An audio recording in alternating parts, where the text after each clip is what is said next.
Vertebra के बीच में जो गद्दी है वो उसका काम क्या है, बेसिकली जो नसें बीच से गुजर रही हैं उसको प्रोटेक्शन। स्पॉन्डिलोलिसिस क्या है, इस गद्दी का डीजनरेशन। 10 में से 7 लोगों को आप देखोगे इस समस्या से गुजरते हुए, बच्चा ना हो पाना। तो ऐसी लेडीज़ हैं जिनकी बॉडी में हीट ज़्यादा रहती है, उनको ये दिक्कत ज़्यादा आती है। चिकन पॉक्स में बेसिक रहता है, उस इन्फेक्शन के कारण हमारे बॉडी में वो हीट रह जाता है। आधे से ज़्यादा लोग दवाई खाते हैं तो वो हीट अंदर के अंदर रहते हैं। जिनको चिकन पॉक्स की हिस्ट्री रही है उन केसेस में भी इनफर्टिलिटी के चांसेस ज़्यादा है। रक्त मोक्षण से 20 ml ब्लड निकाल दिया जाए, प्लस विरेचन भी इसमें बहुत हेल्पफुल है। कुछ ऐसी औषधियाँ हैं जो पित्त शामक होती है, जैसे पथखादी काढ़ा हो गई, पथखादी वटी हो गई, इन सब का यूज़ करके इसको परमानेंटली क्योर किया जा सकता है। नमस्कार, स्वागत है आपका हमारे एक और नए एपिसोड में, जहाँ पे आज हम बात करने जा रहे हैं हमारे अगले गेस्ट डॉक्टर पूजा से। डॉक्टर पूजा से आज हम बात करेंगे बहुत ही कॉमन डिजीज़ के बारे में, बहुत ही आम बीमारियों के बारे में, जिस पे लोग इतना ध्यान भी नहीं देते हैं, क्योंकि हमें ऐसा लगता है कि वो बहुत ही ज़्यादा नॉर्मल है, हमें उस चीज़ पे ध्यान नहीं देना चाहिए और उस चीज़ को हम इग्नोर कर देते हैं, जबकि ये बहुत ही ज़्यादा, उसके बहुत ही ज़्यादा डीप इफ़ेक्ट्स होते हैं, जैसे कि स्पॉन्डिलाइसिस, IBS, इनफर्टिलिटी, माइग्रेन। ये सारी चीज़ें बहुत ही ज़्यादा वास्ट होती हैं, पर इन पे हम इतना ध्यान नहीं देते हैं। तो आज हमारी अतिथि डॉक्टर पूजा से हम बात करेंगे इसके बारे में। उसके पहले हम जान लेते हैं कि कौन है डॉक्टर पूजा। नमस्कार doctor Pooja, thank you so much for coming. Please introduce yourself to our audience. Hello everyone, I am Dr. Pooja Bawadi. So I have done my BMS from Gurukul Ayurvedic College, Haridwar, Uttarakhand. In 2021 I have passed my BMS and उसके बाद मैंने 1 साल RAV का course किया है, जो कि राष्ट्रीय आयुर्वेद विद्यापीठ का कोर्स रहता है, जो मैंने महाराष्ट्र से डॉक्टर रामदास आभाड़ के अंडर किया हुआ है। मेरा जो आयुर्वेदिक जर्नी है, ठीक है, जो मैं आयुर्वेद पे विश्वास है एक्चुअल में बोला जाए तो वो महाराष्ट्र जाके शुरू हुआ है। मैंने वहाँ पे ऐसे मिरेकल केस देखे हैं जो कि मैं आज आपके साथ भी जो मैं डिस्कस करने वाली हूँ, जिन डिजीज़ के बारे में, जिसके बारे में लोगों को आइडिया भी नहीं है कि आयुर्वेद के द्वारा ये परमानेंटली ठीक हो सकते हैं। तो मेरा जितना भी आयुर्वेद का, जितना मुझे आया है, जितना मुझे सीखने को मिला है, जिस कारण मैं आज यहाँ पे बैठ के आप लोग के साथ ही शेयर कर पा रही हूँ इतने कॉन्फिडेंटली कि हाँ आयुर्वेद से ये परमानेंटली ठीक हो सकती है, तो वो सब कुछ मेरे आदरणीय गुरु डॉक्टर रामदास आभाड़ के द्वारा मैंने प्राप्त की है। तो आज मैं चाहती हूँ कि आयुर्वेद का जो भी प्रचार है, जो कि सच में जड़ से चीज़ें जो ठीक होती है, जिसके बारे में लोग को नहीं अंदाज़ा है, वो मैं आप लोग के साथ शेयर करना चाहती हूँ, ताकि पूरे इंडिया में ही नहीं पूरे दुनिया भर में आयुर्वेद का नाम रोशन रहे। सो बेसिकली मेरा जब स्टडीज़ ख़त्म हुई 12th के बाद, मेरे पास साइंस था, बायो था, तो फिर दिमाग में यही था कि डॉक्टर बनना है। बट ऐसा सच ऑनेस्टली बोलूँ तो ऐसा कुछ पता नहीं था उस समय आयुर्वेद के बारे में, क्योंकि हमारे इंडिया में आयुर्वेद अपनी खुद की पद्धति होने के कारण भी आधे से ज़्यादा लोगों को इसके बारे में नॉलेज नहीं रहती है। इवन मुझे भी उस समय नहीं पता था कि आयुर्वेद क्या होता है, कैसे इसका कोर्स करते हैं। सो 12th के बाद मैंने इसका फॉर्म भरा, एम्स का, नीट का, जो भी फॉर्म रहता है MBBS के लिए। तो फर्स्ट टारगेट किसी से भी पूछूंगी, किसी भी मेडिकल फील्ड वाले बच्चे से पूछेंगे तो वो MBBS ही बोलेगा। तो मेरा भी कुछ नॉलेज नहीं थी, बट ये था कि हाँ चलो डॉक्टर बनना है, MBBS डॉक्टर बनना है। तो फॉर्म भरा, ठीक है, फर्स्ट ईयर में उसका नहीं हो पाया, तो फर्स्ट ईयर तो मैंने ड्रॉप लेके अपनी तैयारी करी। तैयारी होने के बाद नेक्स्ट ईयर जब मैंने किया तो MBBS कॉलेज नहीं मिला, और जो हमारा स्टेट का एग्ज़ाम होता था आयुर्वेद वाला, मैंने वो दिया और उसमें मेरा सिलेक्शन हुआ गवर्नमेंट कॉलेज में, गुरुकुल कांगड़ी के कॉलेज में, हरिद्वार में। मुझे ऐसा कोई, सच बताऊँ, रिग्रेट नहीं था। आधे से ज़्यादा लोगों को रिग्रेट रहता है कि हमारा MBBS में नहीं हुआ, बट मेरा पहले से ही ऐसा कोई माइंडसेट नहीं था। मुझे बस था कि हाँ मुझे डॉक्टर बनना है। तो मेरा सच में ऑनेस्टली ऐसा कुछ नहीं था कि मुझे MBBS डॉक्टर बनना है या आयुर्वेदिक बनना है। मैं यहाँ आई, मुझे लगा चलो मुझे कुछ नया सीखने को मिलेगा। फर्स्ट ईयर में मुश्किलात हुई, क्योंकि उसमें संस्कृत होती है, एकदम नया चीज़ हमारे अराउंड आती है, ठीक है। मैं खुद कॉन्वेंट से पढ़ी हूँ, तो हिंदी एक तरह से हमारी 2-3 साल से छूटी होती है, बट वहाँ जाके हमने संस्कृत सीखी, और फर्स्ट ईयर से ही मैंने जो चीज़ें पढ़ रही थी कि आयुर्वेद के द्वारा अच्छा ये भी ठीक हो सकता है या जो भी, तो मुझे इंटरेस्ट आना शुरू हुआ। और जब मैंने पूरा एकेडमिक्स अपना पूरा बंद किया, 2021 में मेरा पास आउट हुआ, उसके बाद भी ऐसे नहीं कहूँगी कि मुझे बहुत ज़्यादा नॉलेज थी। उसके बाद जब मैं महाराष्ट्र गई, वहाँ जाके मैंने जो आयुर्वेद के केसेस ठीक होते हुए देखे, इवन कुछ मिरेकल्स जो एलोपैथ से भी ठीक नहीं हो सकते, वो आयुर्वेद के द्वारा देखे, तब मेरा आयुर्वेद में कॉन्फिडेंस बढ़ा। और मैं आज भी इस चीज़ से कभी रिग्रेट नहीं करती, बल्कि मैं शुक्रगुजार हूँ कि मेरा MBBS में नहीं हुआ और मुझे आयुर्वेद में आने का चांस मिला। तो आपने आपने ये आपकी जो प्रैक्टिसिंग थी या ये सारी चीज़ें थी वो आपने कहाँ से शुरू की, आपने कैसे किया ये?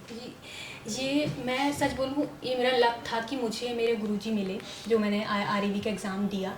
ये ऑल इंडिया लेवल का एग्ज़ाम होता है जिसमें पूरे ऑल इंडिया से जो गुरुज होते हैं उनके अंडर हमें 1 साल आयुर्वेदिक प्रैक्टिस सीखने का मौका मिलता है। तो उस परीक्षा में पास होके मुझे महाराष्ट्र के डॉक्टर रामदास आभाड़ के अंडर 1 साल को आयुर्वेद सीखने का मौका मिला। तो वहाँ जाके जब मैंने खुद से देखा, जो हमें अपने एकेडमिक ईयर में नहीं पता था कि हाँ ये ठीक हो सकता है, पर अच्छा ये भी हो सकता है कि ये परमानेंटली भी ठीक हो सकता है, तो वो सब मैंने महाराष्ट्र जाके ही सीखा, सर के अंदर सीखा।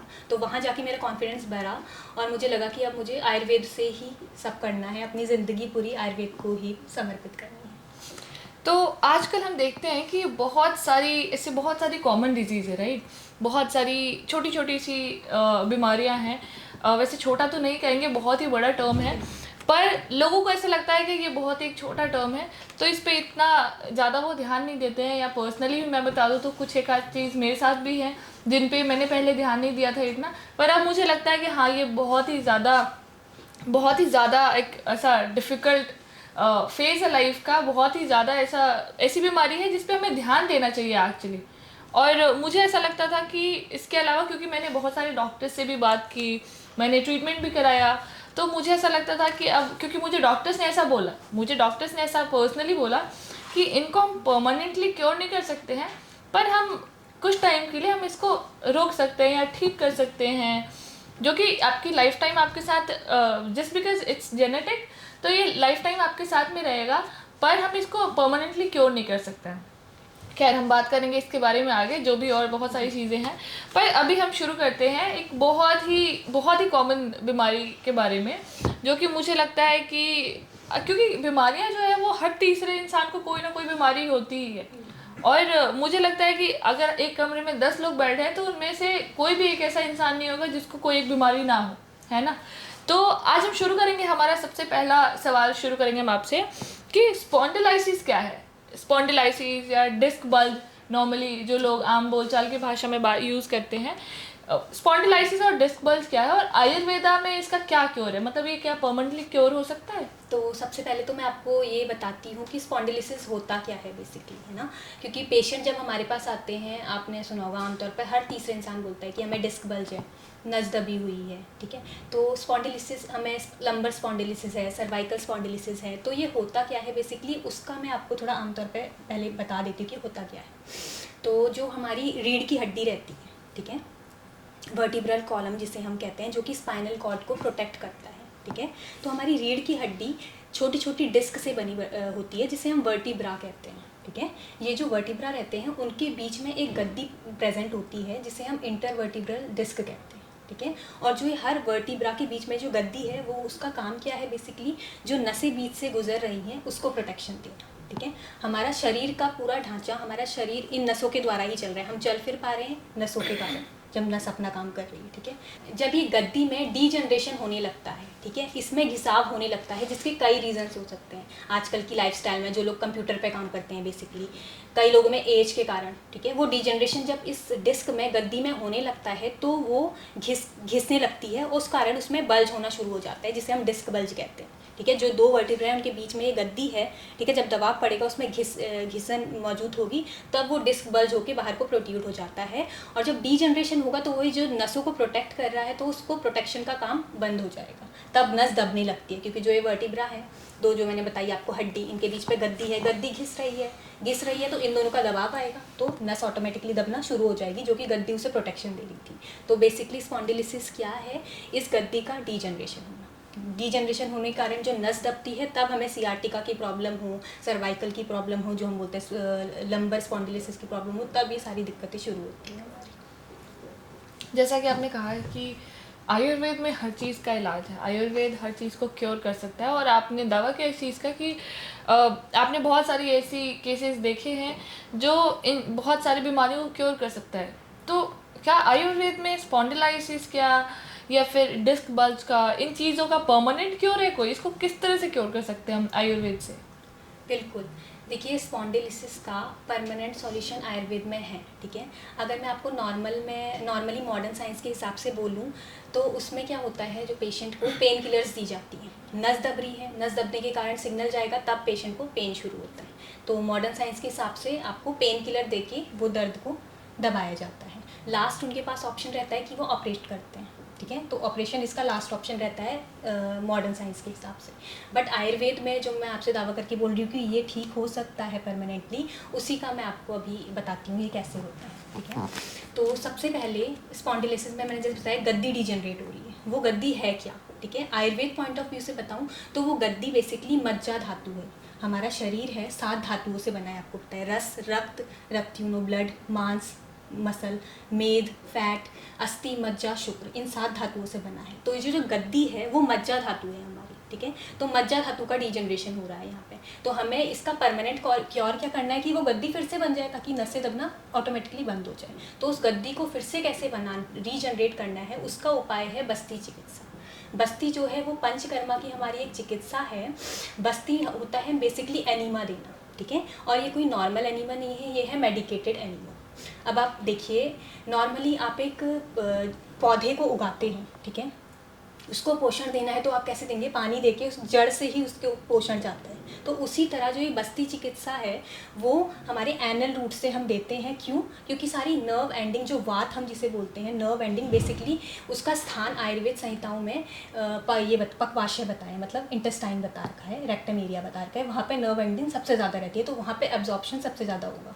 तो जो ये मैं मेडिकेटेड एनीमा आपको दे रही हूँ, जिसे हम तिक्त शीर बस्ती कहते हैं, अगर इसे हम 3 महीने लगातार देते हैं तो पेशेंट की जो वो गद्दी है मज्जा धातु, वो उसका रीजनरेशन होना पॉसिबल है, ठीक है।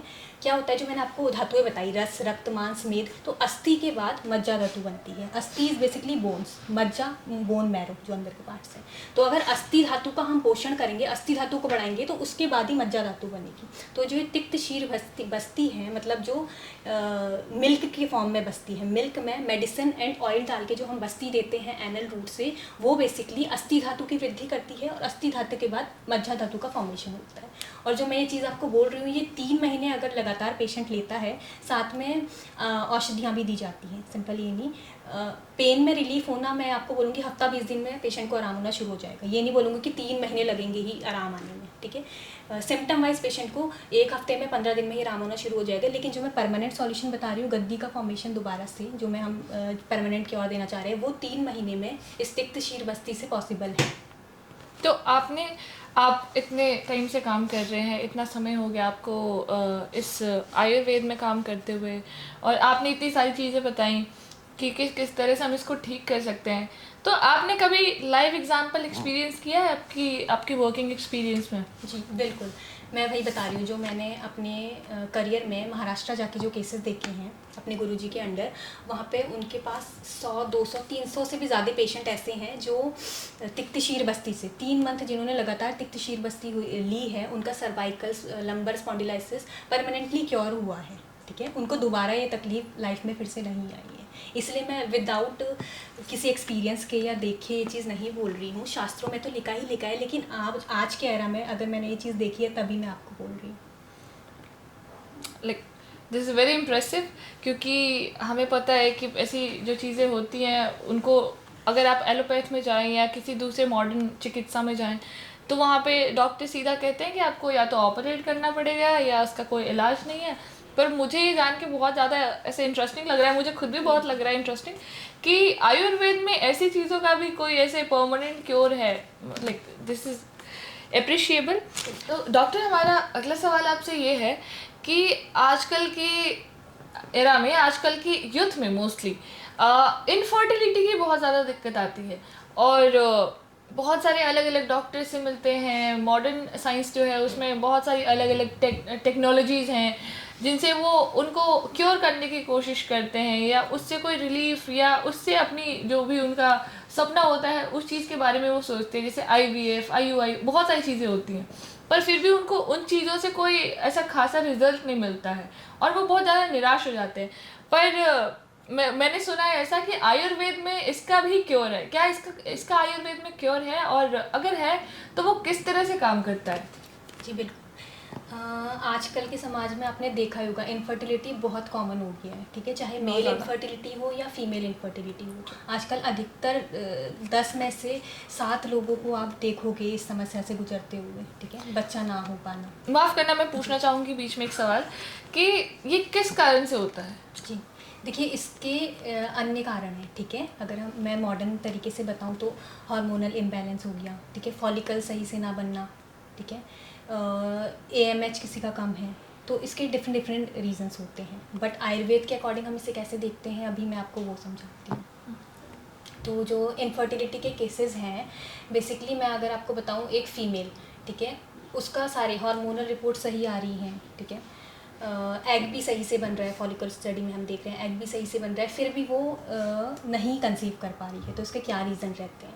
तो हम आयुर्वेद पॉइंट ऑफ व्यू से बताऊं तो ऐसे पेशेंट, जो ऐसी लेडीज़ हैं जिनकी बॉडी में हीट ज़्यादा रहती है, ठीक है, उनको ये दिक्कत ज़्यादा आती है। हमारे आयुर्वेद में 3 दोष रहते हैं, वात पित्त कफ, उसी अकॉर्डिंग 3 प्रकृति रहती है। तो जो पित्त प्रकृति वाली पेशेंट देखे गए हैं उनमें ये दिक्कत ज़्यादा देखी गई है, ठीक है। तो जो ऐसे पेशेंट देखे गए हैं हमारे आजकल की लाइफ में जिनको बच्चा नहीं हो रहा है, और ऐसे भी कई पेशेंट देखे गए हैं जिनको कंसीव तो होता है लेकिन उसके बाद वो बार बार अबॉर्ट होता है, मिसकैरेज, रिकरेंट अबॉर्शन जिसे हम बोलते हैं। तो इसका जो जड़ है वो मैं आपको बताती हूँ कि हम आयुर्वेद के अकॉर्डिंग कैसे देखते हैं। तो मैं आपको बता रही थी पित्त प्रकृति की लेडीज़ में कैसे लक्षण आपको ज़्यादातर देखने मिलेंगे।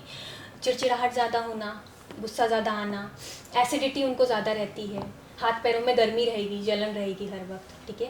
और ऐसे पेशेंटों में आप देखेंगे कांटेक्ट रखने के बाद, ठीक है, उनको पोस्ट कॉइटल बर्निंग रहेगी ऐसे पेशेंटों में, क्योंकि उनकी जो वेजाइना का पीएच रहता है वो भी हाई रहता है पित्त प्रकृति होने के कारण, ठीक है। तो ऐसे केसेस में क्या होगा, जब कंसीव करेंगे स्पर्म वो वहीं पे डेथ हो जा रही है उनकी। और ये कैसे पता लगता है कि वेजाइना का पीएच हाई है? उसके लिए टेस्ट होता है।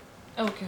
कोई सिम्टम्स होते हैं? कोई सिम्टम मैं वही बता रही हूँ आपको कि उनको कांटेक्ट करने के बाद पेशेंट को पोस्ट कॉइटल बर्निंग होगी, बर्निंग महसूस होगी या पेनफुल होगा उनका। इसके बाद एसिडिटी इन पेशेंट को ज़्यादा रहेगी, और बेसिकली ऐसे पेशेंट जिनको अपने जन्म काल में चिकन पॉक्स हुआ हो, ठीक है, उनमें भी ये इनफर्टिलिटी के चांसेस होने के रहते हैं ज़्यादा। इसका क्यों कारण है, चिकन पॉक्स में बेसिकली क्या क्या रहता है, उस इन्फेक्शन के कारण हमारी बॉडी में वो हीट रह जाती है। क्या करते हैं, आधे से ज़्यादा लोग दवाई खा लेते हैं तो वो हीट अंदर के अंदर रहती है। तो मोस्टली केसेस में जितने मैंने अपने गुरुजी के वहाँ देखे हैं जिनको चिकन पॉक्स की हिस्ट्री रही है, उन केसेस में भी इनफर्टिलिटी के चांसेस ज़्यादा रहते हैं ऐसी लेडीज़ में। पर मैंने जहाँ तक मैं जानती हूँ कि 100 में से 95-99 ऐसे लोग होते हैं जिनको चिकन पॉक्स होता ही होता है।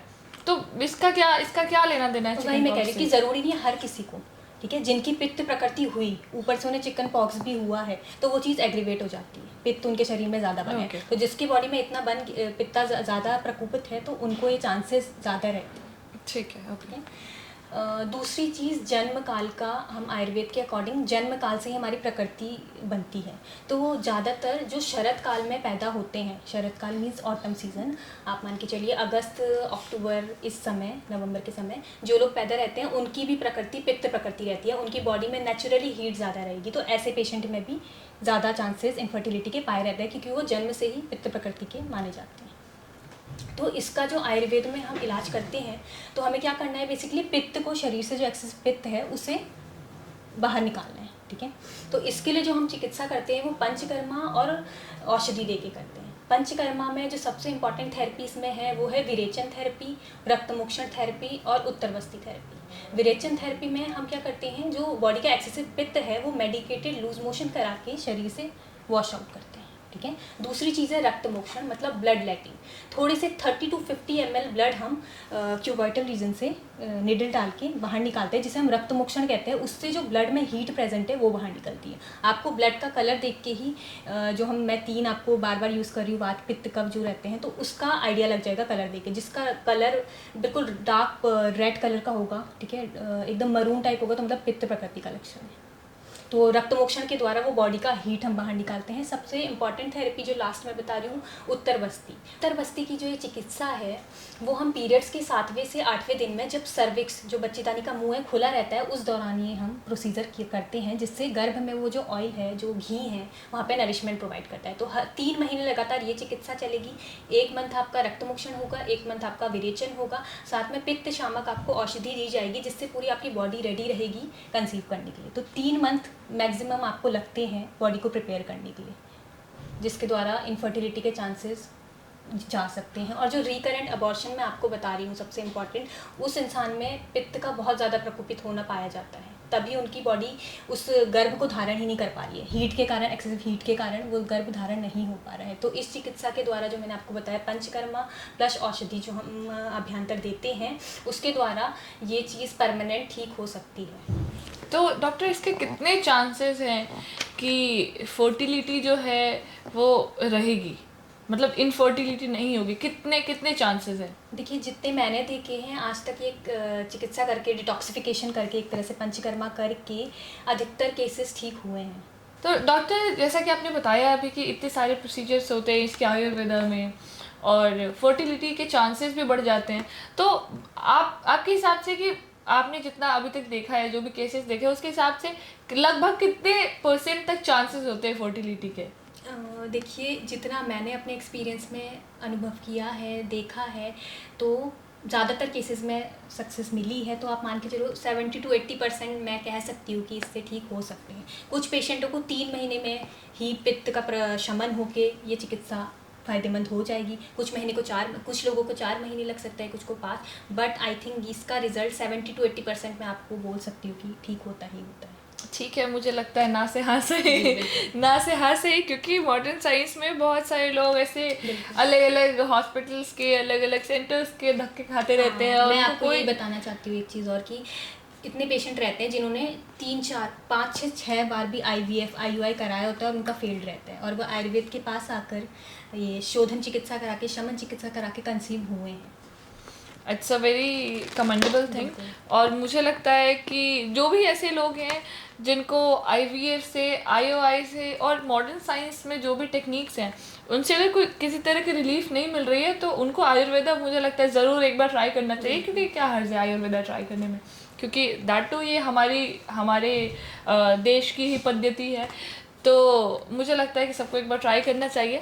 पर अभी हम बात करेंगे एक बहुत ही ज़्यादा कॉमन चीज़ के बारे में। कॉमन इसलिए बोल रही हूँ मैं, क्योंकि हर दूसरे तीसरे इंसान को, अभी आज की जनरेशन में हर दूसरे तीसरे इंसान को आप पूछोगे, उसके अंदर ये चीज़ होगी। और सिर्फ बड़े ही नहीं, क्योंकि पहले हम ऐसा जानते थे कि जो 35-40 प्लस वाले लोग हैं, उनके अंदर ये चीज़ें, उनको ये बीमारी ज़्यादा होती है। पर अभी इस जनरेशन में आप टीनेज लगा लो, या यूथ लगा लो, एडल्ट्स लगा लो, या सीनियर सिटीजन्स जो होते हैं उनको लगा लो, एज पीपल जो होते हैं उनको लगा लो, सब कोई ऑलमोस्ट, अगर 80 लोग हैं आपके पास में, तो उसमें से 75-78 लोगों को ये है। बिकॉज ये एक बहुत ऐसी चीज़ है जो मुझे लगता है कि जो हमारे रहने सहने का तरीका है, जो हमारी लाइफस्टाइल है, उसके वजह से भी बहुत इफेक्टेड होती है। मैं बात कर रही हूँ माइग्रेन की। माइग्रेन एक बहुत ही ज़्यादा, मुझे लगता है, वास्ट टर्म है अभी फ़िलहाल, क्योंकि मैं पर्सनली भी इस चीज़ से बहुत ज़्यादा टैकल करती हूँ हमेशा। और ऐसा नहीं है कि बहुत ज़्यादा ये चीज़ प्रेशर से होता है या हाइपरटेंशन से होता है, बहुत सारी चीज़ों से होता है, पर मेरे साथ ये जेनेटिक्स है। और मैंने डॉक्टर को भी दिखाया इस चीज़ के लिए, मैंने बहुत सारे अलग अलग डॉक्टर से कंसल्ट किया, पर मॉडर्न साइंस में मुझे इस चीज़ का कोई ऐसे परमानेंट क्यों नहीं मिला। क्योंकि सारे सिर्फ ये कहते हैं कि आपको इसको परमानेंट क्यों नहीं कह सकते। हाँ, इसको थोड़े टाइम के लिए आप ठीक कर सकते हो, मेडिकेशंस ले सकते हो, दवाइयाँ खा सकते हो। तो मैं दवाइयाँ खाती हूँ जब भी मुझे दिक्कत होती है। तो मेरा अपना एक पर्सनल सवाल है ये, कि माइग्रेन जो है, क्या आयुर्वेदा से हम माइग्रेन को भी परमानेंटली क्योर कर सकते हैं? जी बिल्कुल। माइग्रेन की अगर मैं बात करूं, ठीक है, मैं एक आयुर्वेदिक डॉक्टर हूं, तो मैं उस अकॉर्डिंग आपको बताती हूं। जो माइग्रेन को अगर हम कोरिलेट करें आयुर्वेद से, तो इसे हम पित्त शिरोशूल से कोरिलेट करते हैं। माइग्रेन में बेसिकली होता क्या है, पेशेंट को पैराइटल रीजन में या ऑसिपिटल रीजन में थ्रॉबिंग पेन होता है, वन साइडेड पेन होता है, थ्रॉबिंग, जैसे नस फड़क रही हो, बोल रही हो, अंदर से आग निकल रही हो, ऐसे भी बोलते हैं पेशेंट। उनको एसिडिटी ज़्यादा होती है, ऐसे पेशेंट को ऐसा देखा गया है। तो इसे हम पित्त शिरशूल से कोरिलेट करते हैं। तो इसका जो परमानेंट सॉल्यूशन हमारे आयुर्वेद में है वो भी हमारी एक पंचकर्मा थेरेपी जो मैंने आपको अभी बताया, रक्त मोक्षण, उससे इसमें बेस्ट रिजल्ट मिलते हैं। ठीक है, और ये रक्त मोक्षण जो है वो भी हम जुगलर वेन, ठीक है, हमारे गले की एक वेन होती है, पेशेंट को लेटा के तो जुगलर वेन से थोड़ा सा 20-30 ml ब्लड निकाल के रक्त मोक्षण करते हैं, और इसका परमानेंट सॉल्यूशन है। जैसे कि मैंने आपको बताया, मैंने एक पेशेंट देखा हुआ है अपने सर के पास ही, जिसने एक बार उसे भी काफ़ी सिवियर माइग्रेन की दिक्कत थी, पित्त शिरोशूल, हर वक्त थ्रॉबिंग पेन बना रहना, नींद ना आना। एक बार ये जुगलर रक्त मोक्षण करा के उन्हें लाइफ टाइम ये पेन फिर से नहीं हुआ है। और जिनको अगर जुगलर से प्रॉब्लम हो, ठीक है, कई लोग डरते हैं, मैं मान रही हूँ डरते हैं, और ना आजकल किसी ने नहीं सुना होगा, मुझे सुन मोस्टली लोग बट यहाँ से नहीं, तो रक्त मोक्षण हाथ से भी किया जाता है, क्यूबर्टल रीजन की नस से, वहाँ से भी कुछ अमाउंट में। क्योंकि पित्त शिरोशूल में हो क्या रहा है, ये होता क्यों है, जब शरीर में वही पित्त बढ़ा रहता है, ब्लड में आपके पित्त बढ़ा हुआ है, हीट बढ़ी हुई है, वही हीट के कारण आपकी नस धबकती है और आपको थ्रॉबिंग पेन शुरू होता है। एसिडिटी ऐसे पेशेंट में ज़्यादा देखी गई है। तो अगर रक्त मोक्षण से कुछ 30 ml ब्लड निकाल दिया जाए, प्लस विरेचन भी इसमें बहुत हेल्पफुल रहता है, क्योंकि विरेचन भी आपका पित्त को निकालेगा, प्लस कुछ ऐसी औषधियाँ हैं जो पित्त शामक होती है, जैसे पथ्यादि काढ़ा हो गई, पथ्यादि वटी हो गई, इन सब का यूज़ करके इसको परमानेंटली क्योर किया जा सकता है। मेरी खुद की एक पेशेंट रह चुकी है, मैं अपना पर्सनल आपको एक्सपीरियंस बताना चाहूँगी, जिसका वो 15-16 साल की बच्ची थी, वो भी 15-16 साल की 15-16 साल की, वो भी माइग्रेन के लिए आई थी। उसका भी मैंने सिर्फ रक्त मोक्षण यहाँ से नहीं, जुगलर से नहीं, हाथ से किया था, और वो अगले ही हफ्ते मेरे पास आई थी। उसने बोला था कि मुझे बंद हो गया, उसे एक ही रक्त मोक्षण से आराम मिला। उसके बाद मैंने उसकी 15-20 दिन दवाई चलाई और अभी वो पूरी ठीक है। उसका मुझे उसके बाद से, मतलब जितना मैंने पूछा, उससे एक बार भी वो पेन नहीं हुआ। उसकी मैं ये भी बताऊँगी, 5-6 महीने बाद उसको एक बार बस मेरे में कॉल आया कि मैम मुझे दोबारा से ना फिर से शुरू हो रहा है। तब मैंने उसे बुला के फिर से और जी शुरू करें, मैंने थोड़ा, उसने वही पित्तवर्धक आहार फिर से खाओगे, अब वही है, इलाज आपका कर दिया, लेकिन आप फिर से वही चीज़ें अगर खा रहे हो पित्त बढ़ाने वाली, मिर्ची मसाला अचार फिर से खा रही हो, चटनी खा रही हो, जो गर्म तासीर की चीज़ें वो ज़्यादा खाओगे तो फिर से पित्त बढ़ेगा, और वो चीज़ दोबारा वही है कि अगर तुम इलाज तो करा रहे हो लेकिन फिर से वही चीज़ रिपीट कर रहे हो जो लाइफस्टाइल और डाइट में, तो दोबारा वो चीज़ होने के चांसेस रहेंगी। इसलिए निदान परिवर्जन जो हम आयुर्वेद में बोलते हैं वो करना सबसे ज़रूरी है। निदान मतलब कारण, उस परिवर्जन मतलब उसे बंद करना, तो जो कारण है उसको बंद करना ज़रूरी है। ये डिजीज़ क्यों हो रही है उस पर ध्यान रखो। ऐसे लोग मिर्च मसाला ज़्यादा खाते होंगे, खट्टी चीज़ें पसंद होगी आपको, जैसे देखा होगा ज़्यादा खाते होंगे, मिर्च मसाला ज़्यादा खाती हूँ, तो इनको भी बंद करना ज़रूरी है। ठीक है, कर सकते हैं उसको बंद। पर आप मुझे एक बात बताएं कि जो आप ट्रीटमेंट करते हैं, ठीक है, ट्रीटमेंट करके कुछ 5-6-7 महीने के लिए वो चीज़ ठीक हो गई, पर उसको लाइफ टाइम कैसे क्योर कर सकते हैं हम? अगर ऐसा पॉसिबल है क्या कि एक बार हमने करा दिया तो वापस हमें मेडिकेशंस लेने की ज़रूरत ना पड़े? वही मैं बोल रही हूँ कि निदान परिवर्जन सबसे ज़रूरी है। अगर आप दोबारा से एक्सेसिव अमाउंट में मिर्च मसाला खा रहे हो, गर्म तासीर की चीज़ खा रहे हो, दही खा रहे हो। एक चीज़ मैं और बताना चाहूँगी कि दही जो होता है वो गर्म तासीर का रहता है। एक बहुत बड़ा मिथ है कि दही ठंडा होता है, सब लोग बोलते हैं, लेकिन ठंडा इसलिए बोल देते हैं क्योंकि शायद हम दही फ्रिज में रख दो, लोग लगता है वो ठंडा है, बट उसकी जो तासीर रहती है वो गर्म रहती है। इसलिए जो पित्त प्रकृति वाले लोग हैं वो स्पेशली ये ना खाएं। ठीक है, माइग्रेन के लोग दही खाएंगे तो वो चीज़ बढ़ेगा, है ना। तो वही है मेन चीज़, अगर आप निदान परिवर्जन करते हैं, उन चीज़ों को अवॉइड करते हैं एक बार ट्रीटमेंट होने के बाद, तो वो चीज़ दोबारा आप पे नहीं आएगी। ठीक है, मुझे लगता है मुझे भी आगे से ये चीज़ें ध्यान रखनी चाहिए, पर मिर्च मसाला मैं थोड़ा अवॉइड करने की कोशिश करूँगी, क्योंकि ऐसा होता है ना कि आप जब अपनी लाइफस्टाइल शुरू करते हो, जब आप टीनेज होते हो या जब आप घर पे होते हो अपने, अभी तो हम सारे बाहर रहते हैं, हमें जो मर्जी होता है वो हम खाते हैं, हमेशा हमारी लाइफस्टाइल हमारे हिसाब से हमने ढाल ली है। पर मतलब ऐसा होता है, मोस्टली लोगों के साथ ऐसा होता है कि वो अपने घर पे रहते हैं, उनका खाना पीना रहना सहना वो सब घर से शुरू होता है। तो क्योंकि मैं एक ऐसी फैमिली से बिलोंग करती हूँ जहाँ पे सारे ही बहुत ज़्यादा स्पाइसी खाते हैं, और हमारा जो रीजन है वो सारा रीजन ही ऐसा है जहाँ पे सारे लोग बहुत, क्योंकि जैसे आप हिमाचल की तरफ जाएंगे, आप इधर पंजाब की तरफ आएंगे, तो यहाँ मैंने देखा है लोग बहुत ज़्यादा तीखा खाना पसंद नहीं करते हैं। मतलब तीखा चाहिए पर बहुत ज़्यादा नहीं। हिमाचल की तरफ जाएंगे तो वहाँ पे लोगों को बहुत ही सात्विक चीज़ें चाहिए होती हैं, बहुत कम मसाले वाली और बहुत कम नमक वाली, ऐसी चीज़ें वो खाते हैं। अच्छे भी रहते हैं, हेल्दी भी रहते हैं, नो डाउट। पर हमारे यहाँ पे ऐसा होता है कि हमारे यहाँ पे लोगों को बहुत ज़्यादा ऐसे हम तड़का भड़का मसाला नमक ऐसे ठोक के, तो ऐसा वाला पसंद आता है उनको। तो मुझे लगता है कि ये चीज़ें जो है वो हमारे एक लाइफस्टाइल का ही पार्ट होता है, तो इसको मैनेज करना थोड़ा सा डिफ़िकल्ट होता है दो। पर ये आपको डिजीज नहीं चाहिए तो आपको धीरे धीरे करके उसको हल्का कम करना ही पड़ेगा। एग्जैक्टली ये दोबारा आपको नहीं आएगी। अब जब मुझे पता लग गया कि और एक चीज़ मैं आपको और बताना चाहूँगी कि जो ये आप माइग्रेन लिया, ज़रूरी नहीं है कि हर किसी को इसी तरीके का सर दर्द होता है। अब सर दर्द अलग अलग प्रकार के होते हैं, हर किसी को हम ये पित्तज वाले से नहीं जोड़ेंगे। शिरशूल सर दर्द भी अलग अलग प्रकार के होते हैं। वात पित्त कफ, जो मैंने आपको माइग्रेन एक्सप्लेन किया है वो पित्तज शिरशूल है। दूसरा होता है वातज शिरशूल। वातज शिरशूल में बेसिकली पेशेंट को इस रीज़न में आप देखेंगे, इधर बोलेंगे कि हमें दर्द होता है ऐसे जैसे कोई हथौड़ा मार रहा हो, ऐसे वाला, तो ये वातज शिरशूल दोनों तरफ इस तरह। पित्तज वाले में क्या होता है, ज़्यादातर इधर और ऑक्सीपिटल रीजन में दर्द होता है, लेकिन वातज वाले में इधर दर्द होता है और पेशेंट बोलता है कि हमें शोर शराबे से दिक्कत होती है, जैसे कोई ठोक रहा हो ऐसा दर्द होता है। तो इसके लिए अलग चिकित्सा चलेगी, इसके लिए बस्ती काम करती है, इसके लिए वात शामक औषधि हमारी चलती है, उसका बहुत अच्छा रिजल्ट रहता है। एक विद्ध कर्म किया जाता है। विद्ध कर्म बेसिकली निडल से हम पंचर करते हैं कुछ पॉइंट्स पे, ठीक है, उससे उसका इस पर बहुत अच्छा रिजल्ट रहता है वात शिरशूल में। तो शिरशूल भी हम डिफरेंट 3 टाइप के होते हैं, तो उससे भी फिगर आउट करना ज़रूरी है। उस अकॉर्डिंग आयुर्वेद के अकॉर्डिंग चिकित्सा दी जाती है। तो डॉक्टर, हमने अभी माइग्रेन के बारे में बात की। माइग्रेन जो है मुझे लगता है कि लोगों की लाइफस्टाइल से भी बहुत ज़्यादा इफेक्टिव होता है, राइट। अभी हम बात करेंगे एक दूसरी बीमारी के बारे में जो है अल्सरेटिव कोलाइटिस, ठीक है। तो अल्सरेटिव कोलाइटिस क्या होता है?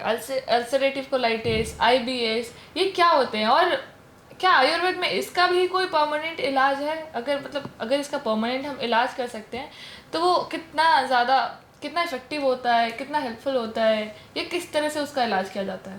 ओके, तो ये जो दिक्कत आपने बताई IBS या अल्सरेटिव कोलाइटिस, ये भी अधिकतर लोगों में आजकल देखा गया है, टीनेज में देखा गया है। किस कारण से होता है? वही इरिटेबल बॉवल सिंड्रोम इसे हम कहते हैं। अल्सरेटिव कोलाइटिस जो है ये बेसिकली, इसकी जड़ अगर मैं बोलूँ तो लिवर की प्रॉपरली फंक्शनिंग ना होना, इसका मैं मेन जड़ बोलूँगी, और पित्त का इंक्रीज होना बॉडी में, वही, ठीक है।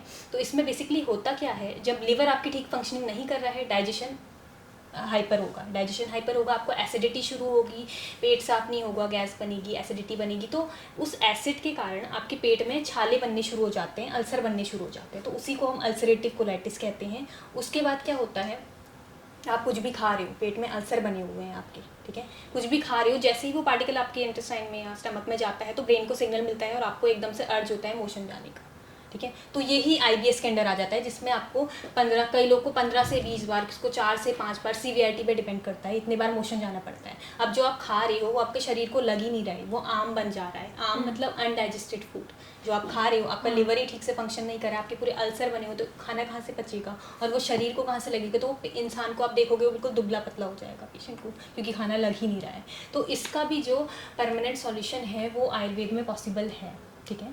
तो फिर जो IBS और अल्सरेटिव कोलाइटिस का मेन कारण है वो है अग्नि का मंद होना। यह मंद अग्नि मतलब डाइजेस्टिव पावर का कम होना। अग्नि मतलब डाइजेस्टिव पावर, मंद मतलब कम होना। तो जिनकी मंद अग्नि हो जाती है तो उन्हें थोड़ा सा भी खाना डाइजेस्ट नहीं होता, तो ऐसे पेशेंट में दूध से बने पदार्थ बिल्कुल बंद होते हैं, क्योंकि उससे उनका वो एग्रीवेट होगा, बढ़ेगा, ठीक है। तो और ऐसे पेशेंट में भी मेनली ये देखा गया है, कुछ टीनेजर्स में मेनली स्ट्रेस के कारण, एंजाइटी के कारण ये प्रॉब्लम ज़्यादा देखी गई है, क्योंकि मेनली क्या होता है, हमारा ब्रेन हमारी गट से कोरिलेटेड रहता है, ठीक है। ब्रेन ज़्यादा काम करेगा, ज़्यादा हम स्ट्रेस लेंगे, एंजाइटी लेंगे, तो स्टमक में HCl बनना ज़्यादा शुरू हो जाता है, एक तरह से पित्त वृद्धि होने लग जाती है। HCl ज़्यादा रिलीज़ होगा तो आप खुद सोचिए क्या होगा, पूरे जो हमारा इंटेस्टाइन है, हमारा जो गट है, उसकी लेयर है, वहाँ पे छाले पड़ने शुरू हो जाएंगे, क्योंकि इतना एसिड वहाँ पे रिलीज़ हो रहा है, और उस कारण वहाँ पे अल्सरेटिव कोलाइटिस IBS की दिक्कत उस पेशेंट को होना शुरू हो जाती है। तो ऐसे पेशेंट की जो चिकित्सा है आयुर्वेद के द्वारा हम परमानेंटली इसको ठीक कर सकते हैं, ठीक है। जो स्ट्रेस एंजाइटी के पेशेंट है मेनली, उनके लिए शिरोधारा एक प्रोसीजर है पंचकर्मा का, जिसमें हम एक आयुर्वेदिक मेडिकेटेड ऑयल बनाते हैं, ठीक है, जिसमें ब्राह्मी, शंखपुष्पी, जटामांसी, जो कि माइंड को काम करने का काम करता है। तो ऐसे पेशेंट को लेटा के एक वेसल रहता है, उससे गुनगुने तेल की धारा सर पे आधे पौन घंटे के लिए छोड़ी जाती है, जिसे हम शिरोधारा कहते हैं, और इस थेरेपी का बेस्ट से बेस्ट रिजल्ट देखा गया है पेशेंट्स में, ठीक है। उनका माइंड काम रहेगा तो अपने आप एंजाइटी नहीं होगी, डिप्रेशन की जो दिक्कत है वो नहीं होगी, तो अपने आप गट में वो सिग्नल जाना बंद, तो वो होना बंद हो जाएगा। तो शिरोधारा का बहुत इंपॉर्टेंट रोल इसमें रहता है। प्लस जो अल्सर्स बन रखे हैं इसके लिए भी हम इसमें एक स्पेसिफिक बस्ती देते हैं जिसे हम मोचरस सिद्ध बस्ती कहते हैं। इसमें हम क्या करते हैं, पेशेंट को एनल रूट से ही मिल्क में एक औषधि रहती है मोचरस, और महातिक्त घृत करके घी रहता है, उसको डाल के एनल रूट से दिया जाता है। एनल रूट से? जी, एनल रूट से क्यों? एनल वही मैंने जो आपको बताया, वहाँ पे वात का स्थान है, ठीक है, नर्व एंडिंग सबसे ज़्यादा है, तो सबसे ज़्यादा वहाँ से ही एब्जॉर्प्शन होगा। और जिसमें जो मैं इसमें घी डाल रही हैं, घी क्या करेगा, मेनली जो इंटेस्टाइन की लेयर है उसको एक कवरिंग दे देगा, आवरण बना देगा, ठीक है। तो वो घी सिर्फ आवरण नहीं बनाता है, उस अल्सर को हील करने का भी काम करता है। मेडिकेटेड घी वो रहता है, तो उसको हील करने का भी काम रहता है। प्लस मोचरस क्या करेगा, जो मोशन है उसको होल्ड करने का काम करेगा। तो ये चिकित्सा जो है, इसका बहुत अच्छे रिजल्ट्स आयुर्वेद के द्वारा पेशेंट में, आईबीएस के पेशेंट्स में देखे गए हैं, जो कि परमानेंटली ठीक हो सकते हैं। प्लस इसमें मतलब मेन हमें दीपन, आम पाचन और अनुलोमन, इन 3 चिकित्सा सिद्धांतों के साथ चलना है। दीपन मतलब उसकी अग्नि बढ़ानी है, अग्नि बढ़ेगी, डाइजेस्टिव पावर बढ़ेगी, ऑटोमेटिकली दिक्कत कम होना शुरू हो जाएगी। पाचन करेंगे हम, आम बन रहा है, जो भी उन्हें मल उसमें निकल रहा है, जो भी आप देखेंगे पॉटी उन्हें होगी वो आम युक्त होगी, स्टिकी होगी। हर पेशेंट बोलेगा बिल्कुल आम जैसा निकल रहा है, स्टिकी मल निकल रहा है। क्योंकि क्या हो रहा है, वो जो आंत में जो अल्सर बन रहा है, जो झिल्ली बन रही है, वो उसके साथ मल के साथ निकलती है, इसलिए पेशेंट को ऐसे सिम्टम दिखेंगे। पेट में मरोड़े होती हैं उनको, ठीक है। तो इसका जो परमानेंट सॉल्यूशन, मैंने जो आपको ये सारी बताई, थेरेपीज बताई और मेडिसिन बताई, इसके द्वारा पॉसिबल है कि पेशेंट ठीक हो सकता है और उसे ज़िंदगी भर दवाइयाँ नहीं लेनी पड़ेंगी। क्योंकि एलोपैथ में क्या इलाज है, वो सिर्फ दवाई दे के सिम्टोमेटिकली उसको सप्रेस करेंगे, लेकिन इन थेरेपीज़ के द्वारा हम इसको परमानेंटली क्योर कर सकते हैं। डॉक्टर, ये सारी तो एक बहुत ही डिफरेंट चीज़ हो गई। हमने बात किया लाइफस्टाइल डिसऑर्डर्स के बहुत सारी चीज़ों के बारे में, माइग्रेन, फिर ये अभी हमने अल्सर के बारे में भी बात की। अभी हम एक बहुत ही डिफरेंट टॉपिक पे जा रहे हैं, वो है gall bladder stone. Gall bladder stone को बिना ऑपरेट कराए क्योर किया जा सकता है बाय एनी चांस? जी बिल्कुल। देखिए, इसमें भी मैं ऐसे नहीं बोलूँगी कि इसमें भी कंडीशन होती है, ठीक है। गॉल ब्लैडर स्टोन मैंने जितना देखा है अपने पेशेंट को 11 mm का भी ठीक होते हुए देखा है 2 मंथ्स में। 11 मेरा mm? खुद का, हाँ, पेशेंट मैंने 11 mm 2 मंथ में क्योर होते हुए देखा है, with no evidence of gall bladder stone in USG report के साथ। तो जो ये गॉल ब्लैडर स्टोन है, इसको बेसिकली हम जो आयुर्वेद से कोरिलेट करते हैं, वो पित्त अश्मरी के तौर पे कोरिलेट करते हैं। पित्त अश्मरी, गॉल ब्लैडर को हम बोलते हैं पित्ताशय। तो पित्ताशय में जब ये कोलेस्ट्रॉल जब ज़्यादा बनता है पेशेंट में, ठीक है, बिलिरुबिन हाई है बहुत ज़्यादा, तो उस कारण वो स्टोन बनना बॉडी में शुरू हो जाते हैं। एक तरह से जब लिवर की फंक्शनिंग ठीक नहीं है, जिसके कारण, जिसमें पित्त ज़्यादा बन रहा है जिस पेशेंट में, उसको ये चांसेस होने ज़्यादा देखी गई हैं ऐसे पेशेंट में। तो इसका जो परमानेंट सॉल्यूशन है वो भी मैं आपको ये बता रही हूँ। सबसे इम्पॉर्टेंट जो थेरेपी है, विरेचन थेरेपी। हमें क्या करना है, डिटॉक्सिफिकेशन करना है, लिवर का डिटॉक्स करते जाना है। उसको डिटॉक्स होते रहेगा, वो अपने आप जो है स्टोन डिजॉल्व होना शुरू होगा। प्लस साथ में अभ्यंतर हमारी कुछ औषधि भी चलेगी जो स्टोन को घोलने का काम करेंगी, जो कोलेस्ट्रॉल से बने हुए स्टोन है उसका घोलने का काम करेगी। प्लस हफ्ते में एक बार विरेचन लेना, जो घर बैठे बैठे भी पेशेंट ले सकता है। तो घर बैठे बैठे मेडिकेटेड लूज मोशन जो विरेचन की थेरेपी है वो लेने से मैक्सिमम मैंने अपना जो पेशेंट देखा है 11 mm का ठीक होते हुए देखा है 2 महीने में। जो मेरे गुरुजी हैं उनके वहाँ भी मैंने इवन 29 mm का स्टोन ठीक होते हुए देखा है। 29 mm? जी, ह्यूज। जी बिल्कुल। और सबसे इम्पॉर्टेंट ये है कि अगर पेशेंट को सिम्टम ज़्यादा नहीं है, अब ऐसा हुआ कि पेशेंट को इतना तकलीफ हो रही है कि उसे सह नहीं जा रहा, तब ऑपरेशन ऑब्वियसली करवाना पड़ेगा, तब नहीं रुक सकते। हम ऐसे पेशेंट को तभी ले सकते हैं जब उनमें सिम्टम उतना ज़्यादा नहीं हो रहा है कि हम 2 से 3 महीना उसे दे सकें अपना ट्रीटमेंट के लिए, है ना। मतलब जिनके पास वक्त है, जिनके पास समय है कि वो समय दे सकते हैं अपना। मतलब ऐसा है कि कंडीशन देखनी ज़रूरी है। अब पेशेंट को इतना सीवियर पेन हो रहा है हर हफ्ते भर में, तो हम टाइम लगेगा, या तो उस चीज़ में ऑपरेशन कराना बेटर है। और अगर उसका साइज़ बहुत ज़्यादा है और पेन भी बहुत ज़्यादा है तो ऑपरेशन कराना ही बेटर है। मैं ऐसा नहीं बोलूँगी कि बिल्कुल उस समय भी आप ये करें, है ना। तो कंडीशन देखना ज़रूरी है।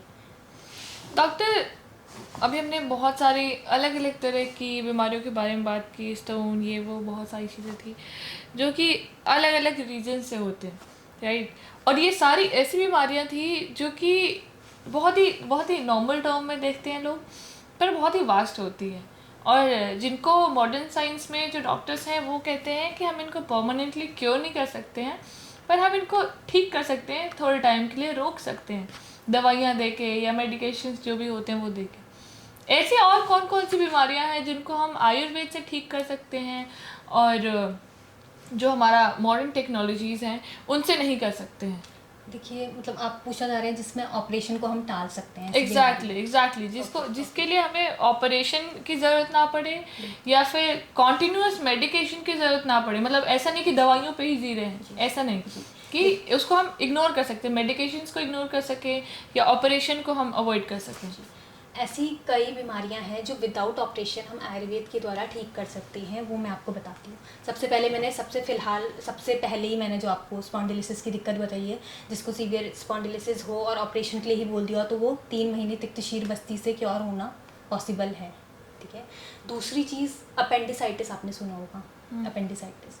तो अपेंडिसाइटिस बेसिकली क्या है, अपेंडिक्स का इन्फ्लेमेशन होना, ठीक है, इन्फेक्शन हो जाना, वहाँ पे इन्फ्लेमेट हो जाना। तो उसका भी मॉडर्न साइंस में ऑपरेशन ही इलाज है। मेरा भी ऑपरेशन मेरा खुद का हो रखा है बचपन में, जब मुझे पता नहीं था, जब आपको पता नहीं था। हाँ ठीक है। तो अपेंडिसाइटिस का भी फिर मैं बोलूँगी कंडीशन देख के, अगर बहुत सीवियर है, बहुत पेन है, तो ऑपरेशन कराना ऑब्वियसली ज़रूरी है।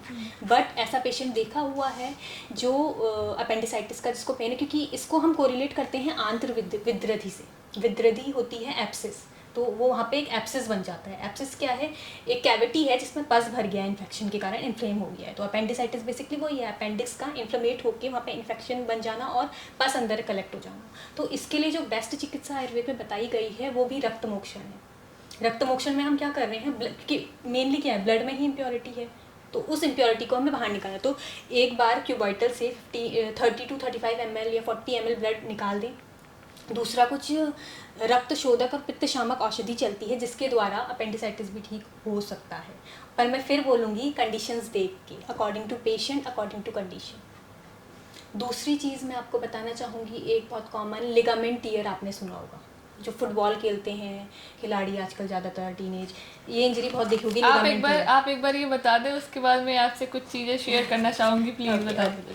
देखिए लिगामेंट टियर का जो दिक्कत रहती है, ये भी हमारी एक थेरेपी है, जानू बस्ती, जिसके द्वारा हम परमानेंटली क्योर कर सकते हैं। कितने वक्त में? आप मान के चलिए एटलीस्ट 1-2 महीना। 2 महीने में? हाँ, 2 महीने में आप ठीक कर सकते हैं उसको? बिल्कुल परमानेंट क्योर कर सकते हैं। देखिए पेशेंट ठीक हुआ है, इसलिए मैं बिना एग्जाम उसकी मैंने रिजल्ट देखे उसके बिना मैं एक भी चीज़ यहाँ पे नहीं। मैं आपसे ये बात इसलिए कर रही हूँ क्योंकि अभी फ़िलहाल मेरे राइट एंकल में लिगामेंट इंजरी हो रखी है। और अगर आप इस चीज़ को क्लेम कर रहे हैं कि आप उसको 2 महीने में ठीक कर सकते हैं, तो मैं ज़रूर ट्राई करना चाहूँगी एक बार, क्योंकि मुझे ऑलमोस्ट 7-8 महीने हो गए और 7-8 महीने में मैंने अलग अलग जगह अलग अलग डॉक्टर से कंसल्ट किया, दिखाया। मैंने चंडीगढ़ में दिखाया, मैंने दिल्ली में दिखाया, मैंने मेरे होम टाउन में दिखाया, मैंने मुंबई में दिखाया, पर मुझे कुछ खासा फ़र्क नहीं पड़ा। और अभी तक I am not allowed to wear heels, और कोई भी ऐसी चीज़, मैं बहुत ज़्यादा भाग दौड़ नहीं सकती, मैं बहुत ज़्यादा तेज़ नहीं चल सकती, मुझे ये सारी चीज़ें मना है। तो अगर आप ऐसा क्लेम कर रहे हैं कि एक्चुअली जो लिगामेंट टियर है, हाँ वो बहुत ही ज़्यादा कॉमन होता है, क्योंकि एथलीट्स जो होते हैं उनके साथ में, या बाकी और भी बहुत सारे प्रोफेशंस होते हैं, तो मैं एक बार ज़रूर ट्राई करना चाहूँगी कि क्या ये सच में, क्या मैं खुद अगर मेरी इंजरी ठीक हो जाती है तो मैं वापस अगले पॉडकास्ट में 2 महीने के बाद अगर हम करेंगे तो मैं ज़रूर बताऊंगी कि क्या मुझे इससे एक्चुअली रिलीफ हुई है। मैं अपना पर्सनल टेस्टिमोनियल ज़रूर देना चाहूँगी। बिल्कुल। इसके बाद फिर मैं आपकी ज़रूर रिपोर्ट देख के आपका ट्रीटमेंट स्टार्ट करूँगी। पहले मैं आपको बताती हूँ कि इस पर हम क्या करते हैं। इसमें बेसिकली एक थेरेपी रहती है जानू बस्ती। जानू इज़ बेसिकली नी को हम बोलते हैं हिंदी में जानू बस्ती। तो जानू बस्ती में हम क्या करते हैं, पेशेंट के नी के अराउंड एक आटे की बाउंड्री लगाई जाती है और उसके अंदर गुनगुना करके एक मेडिकेटेड ऑयल भरा जाता है, ठीक है।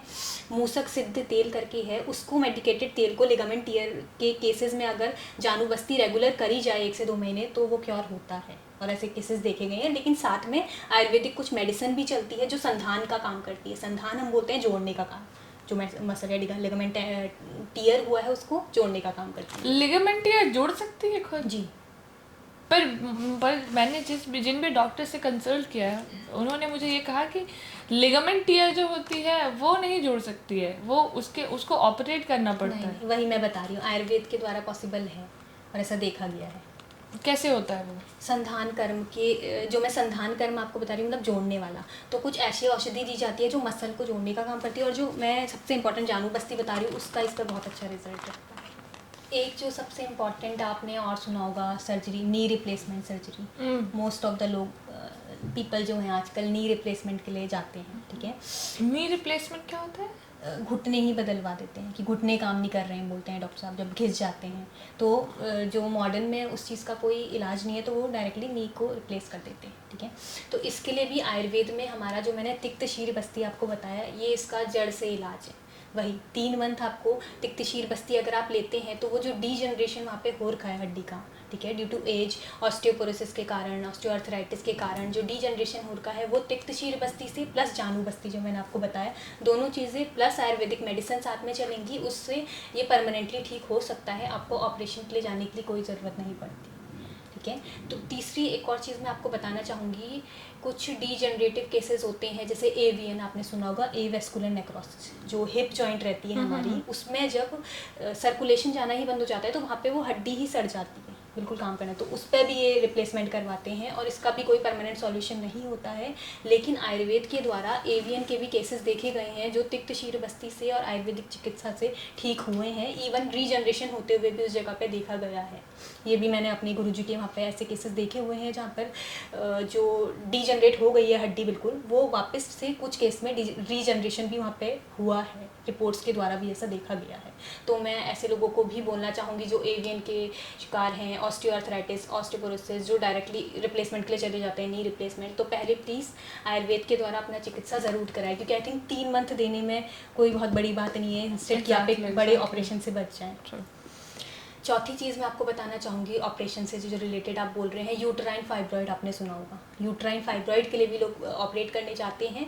अब इसकी भी साइज़ पे डिपेंड करता है, आप अपने आयुर्वेदिक डॉक्टर को दिखाकर ही वो चीज़ करवाएं, इलाज करवाएं, ठीक है। वो भी विदाउट ऑपरेशन कई केसेस में ठीक हो सकता है फाइब्रॉइड। इसके लिए एक पंचकर्मा की चिकित्सा, अगेन मैंने जो आपको इनफर्टिलिटी में बताया, उत्तर बस्ती नाम की चिकित्सा, यूट्रस में जो हम बच्चेदानी में दवा छोड़ते हैं, एक पर्टिकुलर तेल रहता है शारकाशीस तेल, वो छोड़ा जाता है पीरियड्स के 7वें 8वें दिन, तो कम से कम 2-3 मंथ आपका ट्रीटमेंट चलेगा according to the size of the fibroid. तो उसके अकॉर्डिंग हम आयुर्वेदिक दवाइयों से भी, लेखन कर्म के द्वारा और उत्तर बस्ती के द्वारा फाइब्रॉइड को भी हम क्योर कर सकते हैं, depending upon the size of the fibroid and condition of the patient, ठीक है। चौथी चीज़ मैं आपको एक और बताना चाहूँगी जो बहुत देखी गई है आजकल इनफर्टिलिटी की, जैसे मैंने बात करी, तो उसमें ट्यूबल ब्लॉकेज का आपने सुना होगा। ट्यूब ब्लॉकेज मतलब जो हमारा फेलोपियन ट्यूब रहती है, आपको भी नॉर्मली पता होगा, जो ट्यूब रहती है हमारी रिप्रोडक्टिव सिस्टम में, जिसके अंडा जो है ना, ओवरी के थ्रू, उस ट्यूब के थ्रू यूट्रस में आके उधर जाके फर्टिलाइज होके तभी बच्चा बनता है।